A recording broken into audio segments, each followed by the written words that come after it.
एक लड़की गरीब थी, उसकी भी कहानी अजीब थी। माँ बाप बीमार रहते, बीमारी का कष्ट सहते। माँ बाप को लड़की की शादी की चिंता होती, चिंता से माँ बाप की परेशानी और बढ़ जाती। लड़की दिन भर काम करती, माँ बाप छोटे भाई का पेट भरती। जब माँ बाप को परेशान देखती, उनसे परेशानी का कारण पूछती, तब जाहिर करते माँ बाप ब्याह की चिंता। धिक्कार है, नहीं कर पा रहा हूँ कुछ, मैं हूँ ऐसा पिता।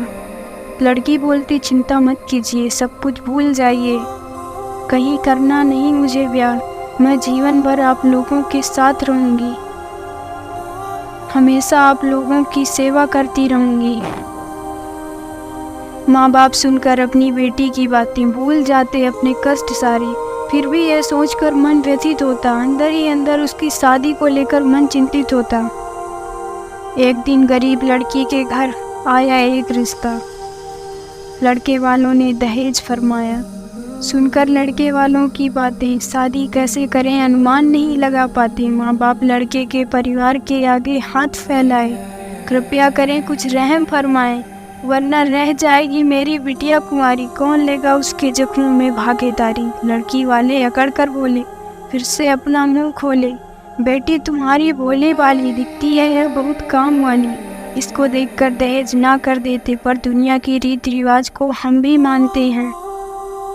अगर आज हम दहेज नहीं लेंगे तो इस दुनिया वाले क्या कहेंगे। दहेज कम कर देते हैं, दुनिया की रीति रिवाज से थोड़ा चलो हट जाते हैं। 5 लाख की जगह 2 लाख ही दे दो, हमारी विडंबना को भी समझो। किसी तरह माँ बाप पैसे जुटाए, अपना मंगलसूत्र गिरवी रखाई। लड़की जब ये सुन पाई बहुत ही गुस्साई। सब भगवान की ही माया है, कहीं धूप कहीं छाया है। आखिरकार आ ही गया दिन शादी का, आज से शुरू हो गया दिन लड़की की बर्बादी का। शादी करके ससुराल चली नेक बेटी, आँख में आंसू और दिल में माँ बाप के सपने सजोती। बेटी के जाने के बाद सोचो उस परिवार में क्या बीता होगा, जिस घर में साक्षात लक्ष्मी ने अवतार लिया होगा। ब्याह कर बेटी ससुराल आई, उसको देखते ही सास गुस्साई। शायद सास को बहुत सारे सामानों की लालसा थी, यह सब सोचना उसकी ही निराशा थी। ससुर अच्छे थे, मन के सच्चे थे, बेटी की तरफ प्यार देते, पर अपनी पत्नी के आगे झुक जाते। घर वाले उससे बहुत काम कराते, नौकरानी के जैसे एक पर एक काम बढ़ाते। पति था बहुत प्यार करता, पर माँ के सामने कैसे नाम लेता। एक दिन पता चला, अंदर का यह राज खुला। बनने वाली थी यह बेटी माँ, जो इन परिस्थितियों में भी लुटा रही थी अपनी जान। सास को जब पता चला, उसकी खुशी का ठिकाना न रहा। करने लगी बहू पर रहम, कर दी उससे नफरत थोड़ी कम। जब मेरी बहू को लड़का होगा, वह मेरा प्यारा पोता होगा। पूरे परिवार को बच्चे की लालसा थी, लड़का होगा यही सबको आशा थी। माँ बन गई वह लड़की बेचारी, किस्मत ने सबके अरमानों पर फेरा पानी। माँ ने एक सुंदर सी बेटी को जन्म दिया, बच्ची का इस दुनिया में आगमन हुआ।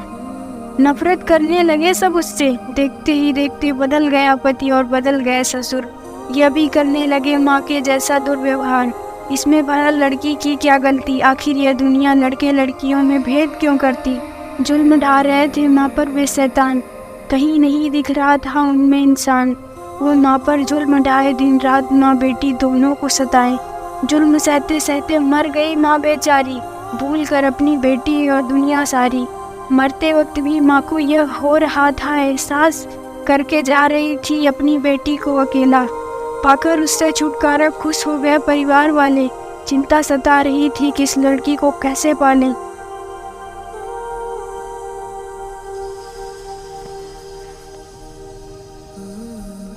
इसको भी भगवान के पास भेज देते।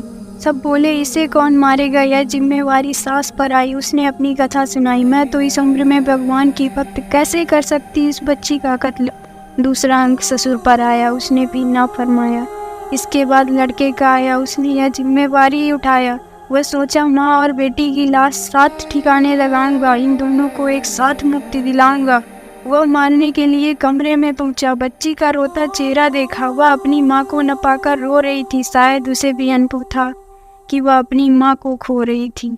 यह देखकर पति का दिल दहला, बच्ची को देखकर उसका मन बहला। बच्ची का क्या कसूर, आखिर यह भी किस्मत के आगे मजबूर। बेटी को गोद में उठाया, माँ की लाश को दफनाया। घर आकर वह भड़का, बिजली की तरह माँ बाप पर कड़का।